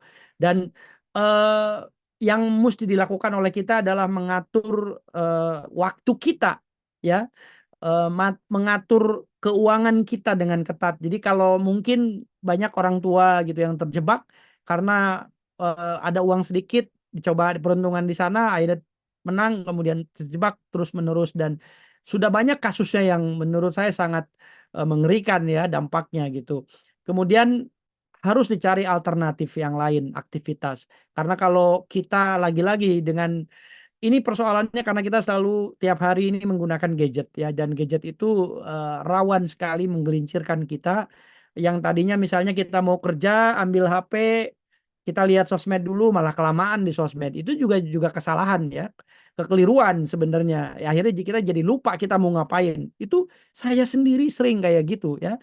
Kalau udah masuk ternyata Instagram terakhir masih ada, ketika kita lihat HP ada Instagram malah lanjut Instagram, mau ngirim surat, mau kerja, mau mau itu jadi lupa. Nah, ini kita mesti fokus ya. Jadi kita mesti fokus. Nah, kemudian fitur-fitur yang ada di teknologi ini juga kita mesti gunakan untuk mengembangkan kapasitas kita ya. Dan ingat, kalau ada iklan jangan diklik ya, ada promosi jangan diklik, karena sekali ngeklik email kita ya, IP address kita itu langsung kedetek, dan nanti apa yang kita akses ya di internet secara terus-menerus, algoritmanya adalah kita akan disuguhi terus ya. Misalnya kalau teman-teman suka konten binatang gitu ya, nanti akan muncul di berandanya binatang terus ya. Kalau Oke. kontennya judi online, ya udah, serangannya lewat SMS, lewat apapun, lewat konten sosial media, iklannya judi online nanti yang akan masuk ya. Oke, Dan berarti Mas, kalau supaya terhindar dari persoalan-persoalan lain ya, banyak bergaul dengan teman-teman yang bukan penjudi. Karena kalau kita berteman dengan penjudi ya ke bawah-bawah terus. jadi Itu teman-teman, jadi supaya tidak terjerambab, kita mesti sadar ya bahwa kita punya masa depan, dan jangan sampai terjebak sama hal-hal yang sifatnya merugikan diri kita dan menghancurkan masa depan kita. Saya kira itu. oke, Terima kasih. mantap. Jadi intinya judul itu udah nggak ada untung-untungnya, dia Sama sekali. berbahaya banget. Jadi Betul. tipsnya tadi kalau dari Mas Asep, harus mengatur waktu dan keuangan dengan bijaksana. Nah, Betul. gong nih pertanyaan untuk Mas Aksel terakhir. Budaya marah-marah dan mencari sensasi di sosial media bukan budaya Pancasila. Namun, gimana cara menyadarkan masyarakat untuk tidak melakukan hal tersebut untuk mendapatkan perhatian dan menciptakan interaksi dan keuntungan finansial di dunia digital? Oke, ini menarik banget ya. Gimana caranya supaya kita nggak marah-marah, nggak impulsif, terus abis itu juga setiap lisan, tulisan, tindakan kita di kanal digital ini tuh terkontrol dengan sendirinya gitu. Terkontrol dengan sendirinya dalam artian itu kita punya mawas diri gitu terhadap apa yang ingin kita sampaikan melalui media digital, atau mungkin verbally atau non verbally pun kita juga udah punya konsep dasar yang istilahnya mah ajak gitu ya di otak kita gitu. Ada yang menarik dari konsep Pancasila yang bisa kita apa ya namanya ya, adopsi lebih jauh ya gitu. Ada namanya Pancasila Dasar Salira yang dicetuskan tahun 1927 oleh Mei Kartawinata gitu kan. Ini saya singkat aja ya, cuman ada 2 sila aja yang saya pengen jelasin gitu ya. Menurut Mei Kartawinata tentang Pancasila Dasar Salira ini gitu kan, ada namanya ketuhanan, di mana maknanya itu bahwa setiap insan orang Indonesia itu memiliki sifat ketuhanan di dalam dirinya gitu, dan senantiasa tuh sifat-sifat ketuhanan itu tuh hadir dalam diri kita gitu. Maka yang pasti sifat ketuhanan itu sifat yang suci, sifat yang bersih, sifat yang penuh dengan kebaikan, welas asih, keselamatan hidup diri sendiri dan sesamanya, itu adalah menjadi hal yang sangat penting bagi kita untuk kita adopsi dari nilai dasar sila pertama, itu ketuhanan ya, atau ketuhanan. Nah, itu untuk untuk mengalihkan diri kita dari emosi, kecemasan, bahkan marah-marah, itu tuh mindfulness yang kita bisa bilang selama ini, itu tuh sebenarnya udah tercetus di Pancasila kita itu tadi gitu, yang menurut Mei Kartawinata tadi gitu. Jadi budaya marah-marah dan hal sebagainya itu tuh sebenarnya udah bisa kita kontrol dengan diri sendiri karena kita udah familiar dengan sifat-sifat Pancasila yang sudah kita adopsi dari semenjak kita kecil gitu. Dan menurut Mei Kartawinata gitu, di sila keduanya ada yang disebut dengan namanya kemanusaan, atau namanya itu kemanusiaan, bahwa sesungguhnya itu badan kita nih, raga kita, jasad kita itu adalah saripati dari alam semesta yang mengingatkan kita bahwa hubungan kita dengan tanah air atau ibu pertiwi gitu, itu adalah sesuatu yang sifatnya itu nggak mungkin lepas dari bumi yang kita pijak, atau tidak lepas dari tanah air yang kita duduki gitu. Kita minum air Indonesia, menghirup udara Indonesia, bercinta di Indonesia. Semuanya itu kita ada surrounded dengan hal-hal yang sifatnya itu keindonesiaan gitu. Nah, sifat keindonesiaan itu bukan sifat yang marah-marah, bukan sifat yang kita lihat di sosial media misalkan gitu. Maka akhirnya sila kedua ini, kemanusaan, adalah kemanusiaan yang sifatnya itu benar-benar adalah memiliki jiwa kesadaran terhadap mindfulness kita gitu, bahwa kita harus aware tentang jiwa rasa patriotisme bahkan gitu, atau nasionalisme, kemanusiaan, cinta sesama bangsa dan negara, itu adalah menjadi hal yang sangat penting bagi kita gitu.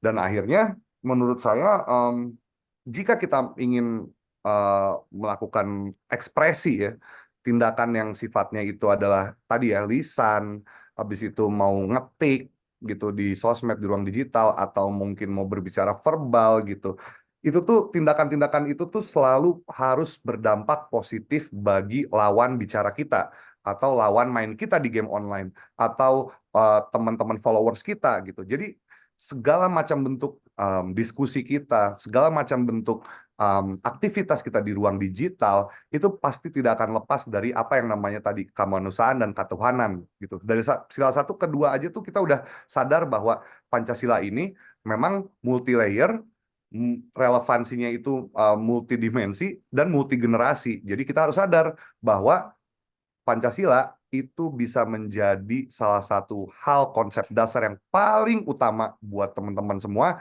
diadopsi, sehingga kita jadi manusia itu punya filter diri sendiri. Kita nggak perlu lagi minta Kominfo untuk blokir ini, blokir itu, blokir ini, blokir itu. Karena kita udah punya kesadaran sendiri, kita udah punya filter di dalam diri kita sendiri, bahwa kita sebagai manusia Indonesia yang mengadopsi Pancasila sebagai dasar pemikiran kita dan sebagai dasar negara kita itu punya mindfulness atau kesadaran yang lebih tinggi gitu, sesuai dengan founding fathers kita menyusun Pancasila itu sendiri. Kurang lebih kayak gitu sih ya. Oke, mantap. Jadi harus dari kesadaran diri kita sendiri dulu agar hal-hal yang ya budaya marah-marah atau mencari sensasi itu bisa terhindar gitu. Oke, terima kasih banyak nih buat Mas Aksel dan Mas Asep. Ini kita udah di penghujung acara banget. Udah seru banget ngobrolnya. Nah, kita akan langsung masuk ke sesi Q&A. Ini ada 2 orang pertanya terpilih nanti akan dapat virtual money. Nanti untuk sambil menunggu pertanyaan di GiveFriends, saya akan baca cara untuk klaim hadiahnya kayak gimana. Yang pertama, di GiveFriends yang pertanyaannya terpilih akan kita tampilkan pada screen, itu harus teman-teman foto pertanyaannya dan lalu kirim foto pertanyaan tersebut ke alamat email ootdlitdik@gmail.com maksimal 1 kali 24 jam dengan format screenshot bukti pertanyaan pada kolom chat dan yang ada pada tampilan streaming. Lalu nama aslinya harus sesuai dengan KTP dan nomor HP yang memiliki akun GoPay atau OVO dan disebutin yang mana nih, GoPay atau OVO. Nanti selanjutnya netizen tinggal tunggu balasan dan konfirmasi dari admin kita. Nah, nggak bosan-bosan juga mau ngingetin biar dapat e-sertifikat, teman-teman klik atau isi link presensi di s.id/hadir OOTD 140624. Jadi nanti isi form presensinya nih yang sudah dikirimkan admin, lalu klik tombol selesai, kemudian teman-teman bisa langsung download dan dapetin e-sertifikatnya. Nah, kalau nanti ternyata ada yang error dalam proses mendownloadnya, sertifikatnya ini akan dikirimkan ke email teman-teman, nanti teman-teman tinggal cek inbox atau spam-nya, dan untuk pengiriman sertifikat paling lambat itu 7 hari pengiriman di email kalian masing-masing. Itu tadi dia cara klaim hadiah dan e-sertifikatnya ya. Jadi sekali lagi jangan lupa untuk foto pertanyaan kalian. Jadi teman-teman udah pada siap nih? Nah, nanti ada pertanyaannya muncul di screen, nanti Digifriend jangan lupa di-capture, karena pertanyaan terpilih akan dapat virtual money dan sore hari ini akan ada 2 pertanyaan gitu. Ada yang buat Kang Asep sama buat Mas Aksal gitu. Nah, untuk pertanyaan pertama nih, dari Jihan Nabila, pertanyaannya untuk Mas Asep Kambali. Bagaimana cara mendorong sikap kritis terhadap informasi atau konten yang beredar di dunia digital, serta sikap toleran terhadap perbedaan pendapat namun tidak berujung bullying? Nanti mungkin boleh Oke, dijawabnya secara singkat, lugas, dan jelas nih, Kang Asep. siap, siap. Toleransi ya, menghargai dan lain sebagainya itu memang harus didasarkan kepada pemahaman secara menyeluruh terhadap perbedaan, terhadap kebudayaan, memiliki pemahaman sejarah gitu. Kalau kalau orang Sunda bilang ngabuburit gitu ya, ngabuburit gitu. Itu artinya menunggu sore, menunggu maghrib ya, menunggu sore hari, menunggu maghrib, menunggu buka puasa sampai gelap gitu ya. Fenomenanya adalah senja gitu. Jadi ngabuburit menurut orang Sunda. Nah, karena media maka ngabuburit jadi semacam budaya nasional gitu. Di mana-mana orang bilang kalau puasa nongkrong sore disebutnya ngabuburit. Orang Jawa ya, orang Sumatera juga bilangnya gitu ngabuburit istilahnya. Karena media ya, karena eh,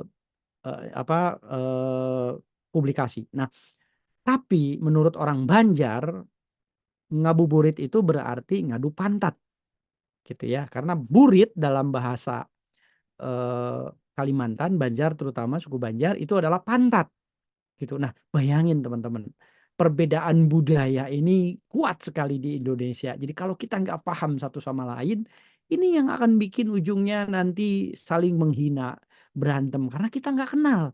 Maka orang Sunda harus kenal dengan orang Banjar. Orang Banjar harus kenal dengan orang Dayak harus kenal dengan orang Papua harus kenal dengan orang Batak harus tahu orang Jawa harus tahu orang Aceh.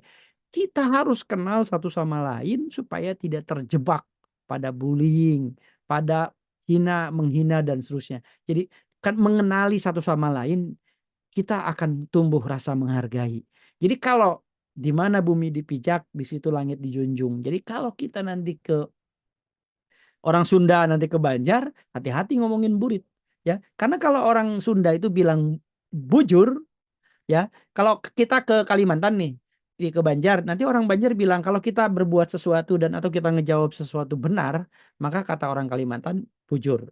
Bujur itu menurut orang Kalimantan, orang Banjar artinya benar. Sementara menurut orang Sunda bujur itu adalah pantat. Ya, jadi di pantat di Bandung kalau ngomong bujur berarti pantat. Ya, kalau di Banjar pantat itu adalah burit. Wah, ini kan berbeda. Ya, yang satu berarti benar, bujur itu yang satu berarti pantat.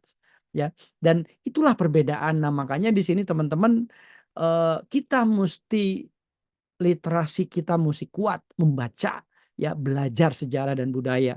Makanya disebut budaya digital itu adalah sebenarnya kita dituntut juga untuk memahami kebudayaan dan sejarah di dunia nyata sehingga kita bisa bawa dalam kehidupan digital kita. Jadi dengan cara apa? Dengan membangun kapasitas kita. Personal development skill itu harus ditumbuhkan, ya. Kritik, ya, hidup berpikir kritis, ya. Itu karena kita punya diajarkan misalnya dialektika, ya, oleh Tan Malaka. Cara berpikir kritis itu bagaimana sih, ya, supaya kita tidak terjebak pada tadi diskusi-diskusi yang kemudian berakhir pada bullying. Jadi kita mesti paham dengan pengetahuan dan hati-hati menjaga perasaan. Jadi walaupun kita tahu, jangan kita merasa paling tahu. Ya, kenapa? Karena benar menurut saya belum tentu benar menurut orang lain. Dan kebenaran itu sangat relatif. Nah, oleh sebab itu, kata orang Sunda yang namanya ngabuburit itu nunggu maghrib. Persis, itu benar. Ya, menurut orang Sunda. Tapi menurut orang Banjar, ngabuburit itu ngadu pantat. Wah, karena orang Sunda nggak tahu orang Banjar nggak tahu orang Sunda, mereka jadi berantem. Ya, ingat kebenaran itu relatif, ya, karena belum tentu sama.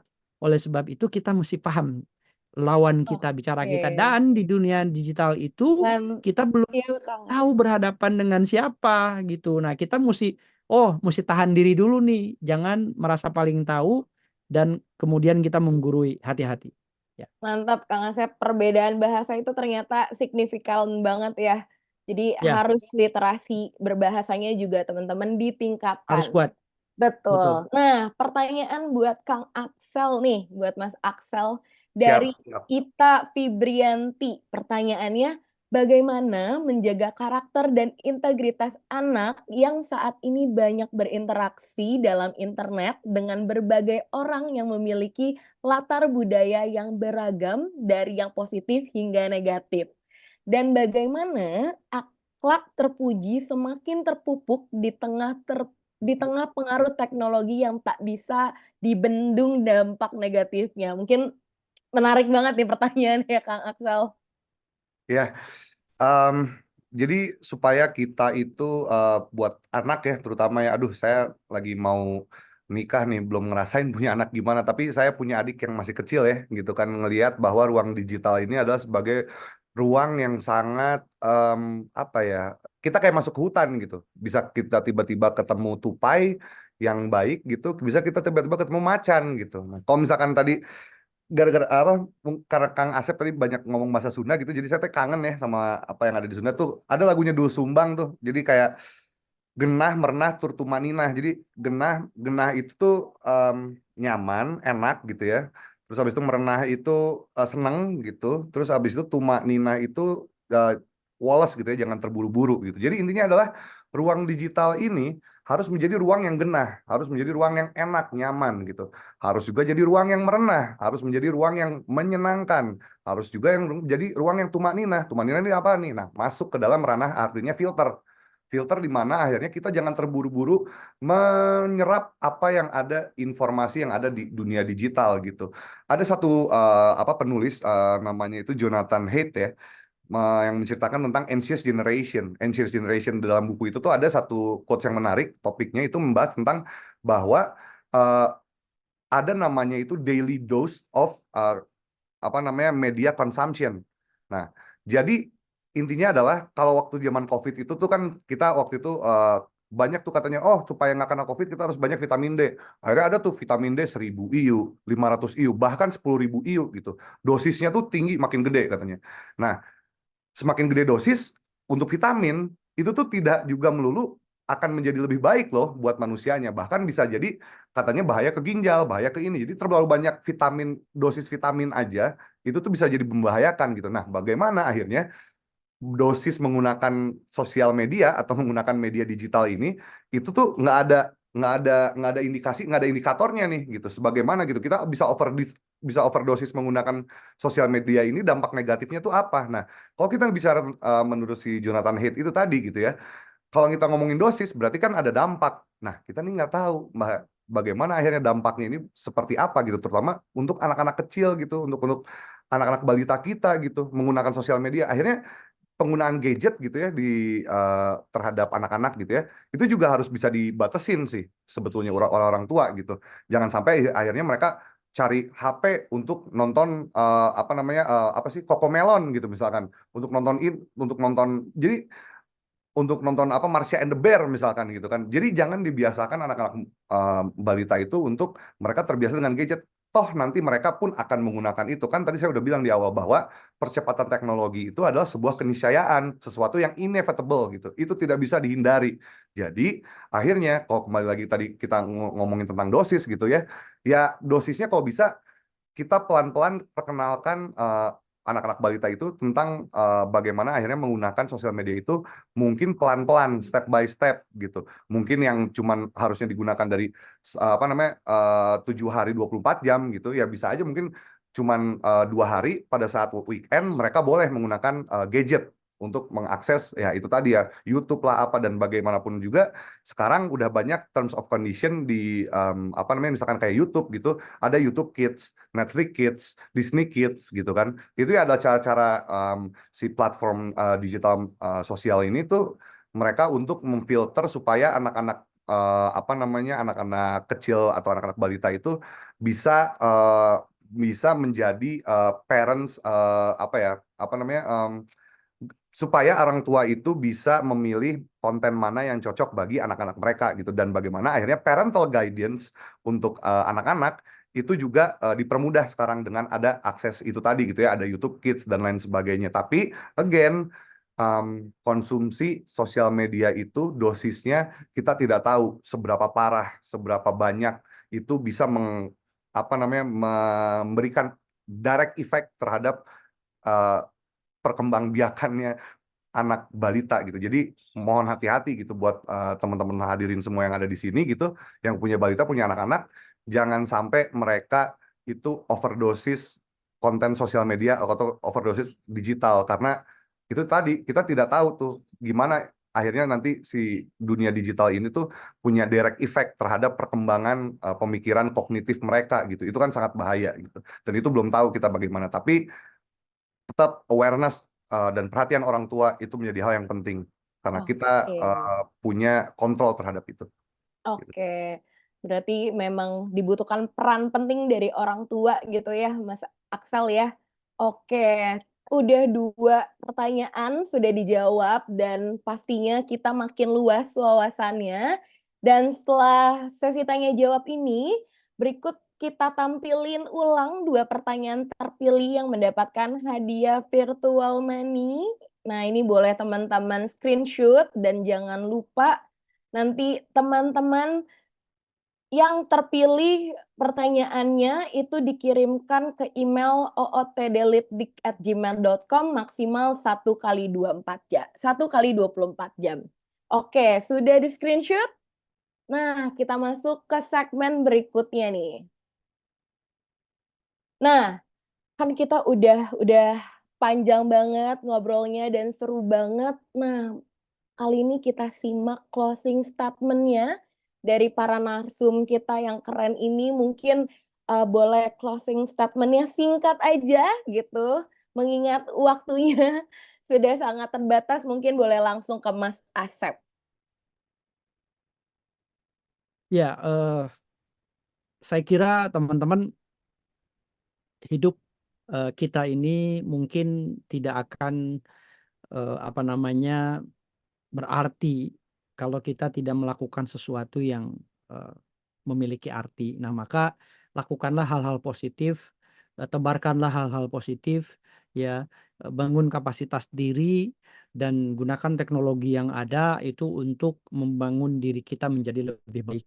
Nah, apalagi kalau yang masih muda ya, kalau umur saya udah mau setengah abad, kalau teman-teman mungkin masih 20-an atau belasan ya, masih banyak kesempatan di depan, dan di depan itu niscaya dibutuhkan keterampilan berteknologi ya, terutama dalam teknologi digital. Jadi maka kembangkanlah diri teman-teman supaya teman-teman bisa hidup di masa depan itu lebih baik ya, sejahtera ya, karena harusnya dengan kemampuan berteknologi digital, ya, dengan kebudayaan digital yang dimiliki nanti teman-teman bisa eksis, ya, bisa berwirausaha, ya, dan bisa sejahtera. Ya, sejahtera itu hidup bahagia dengan insya Allah kaya raya, amin gitu ya.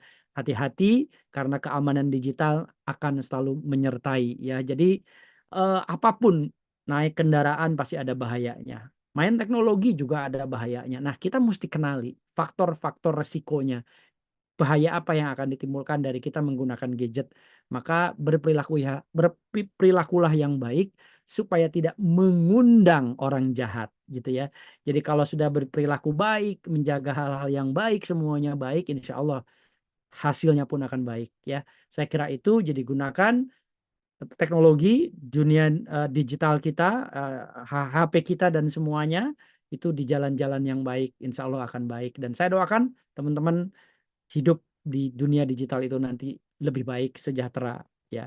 Saya kira itu Mbak Dea, mudah-mudahan kita selalu sehat dan bisa menghadapi era-era yang baru di masa depan, era yang penuh dengan disrupsi dan era ketidakpastian, dan ini menurut saya era yang sangat cepat nantinya. Kalau saya hidup dulu tidak pakai HP, ya, saya ngalamin tidak pakai HP, sekarang saya hidup pakai HP. Jadi saya mengalami itu. Kalau yang digital native lahir sudah disodorin umur, tadi Kang Axel bilang umur 2 tahun sudah nonton Cocomelon gitu ya. Sudah menonton konten-konten. Dibayangin tuh. Saya dulu nggak disajikannya saya main di lumpur, main di sawah gitu, ngangon kebo Emang gitu. cepat Kalau banget sekarang tuh sih perubahan zamannya ya Mas ya Asep gitu. gitu. Jadi mungkin 1-2 tahun akan lebih canggih lagi di masa depan dengan adanya AI. AI ini kan lagi proses nih, ya. Betul. Dan Mungkin selamat berjuang ya di era ini untuk anak-anak muda nih yang mungkin akan mengalami lebih dahsyat lagi.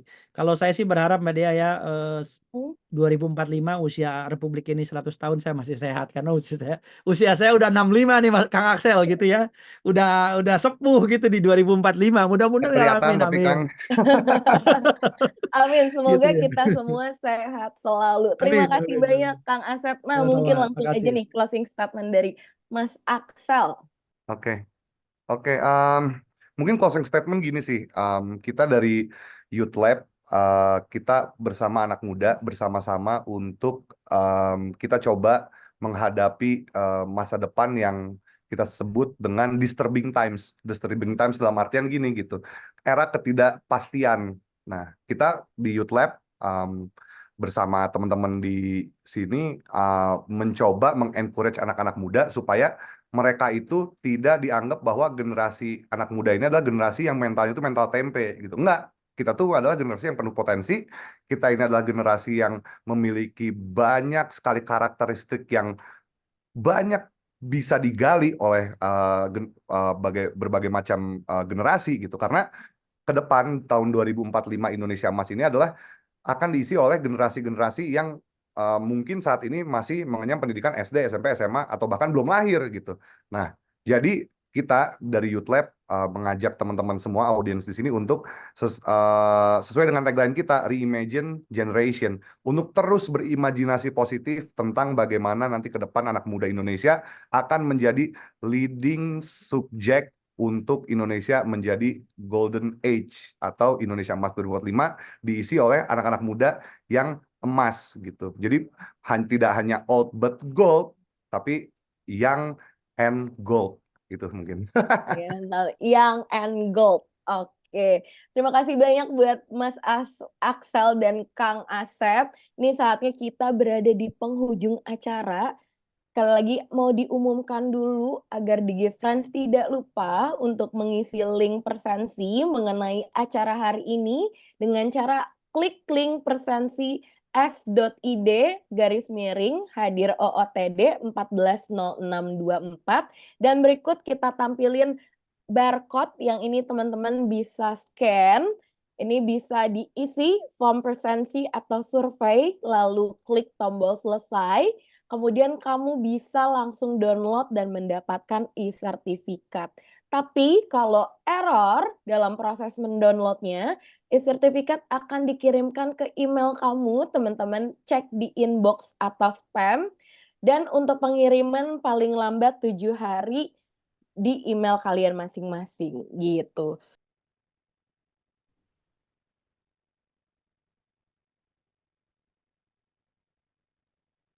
Oke, nah itu tadi cara mendapatkan e-sertifikat. Nah, pastinya hari ini seru banget, sesi diskusinya. Kalau yang saya rangkum ada beberapa poin yang bisa kita highlight. Pertama, Pancasila itu sebagai multi-layer, multidimensi, dan multigenerasi yang bisa diterapkan sepanjang hidup. Yang kedua, curiosity atau rasa, penasaran atau ingin tahu ini harus ditingkatkan agar generasi kita terhindar dari yang namanya FOMO. Karena kalau udah FOMO itu nggak ada positif-positifnya, pasti negatif. Ketiga, sadar judul itu berbahaya, jadi harus mengatur waktu dan keuangan lebih bijaksana, dan jika mau dihormati dimanapun kita berada, kita harus menghormati sesama, walaupun kita ada di lingkup ruang digitalisasi, seperti itu. Nah, sebelum kita tutup, DigiFriends jangan lupa untuk follow dan subscribe akun Instagram dan YouTube @literasi_digital_kominfo, dan juga untuk mengisi link presensi yang ada di kolom chat di s.id/hadir OOTD 140624. Oke, terima kasih banyak teman-teman sudah hadir diskusi seru pada sore hari ini. DigiFriends, yuk makin cakap digital. Terima kasih banyak. Makin cakap digital. Terima kasih. Makin cakep. Kang.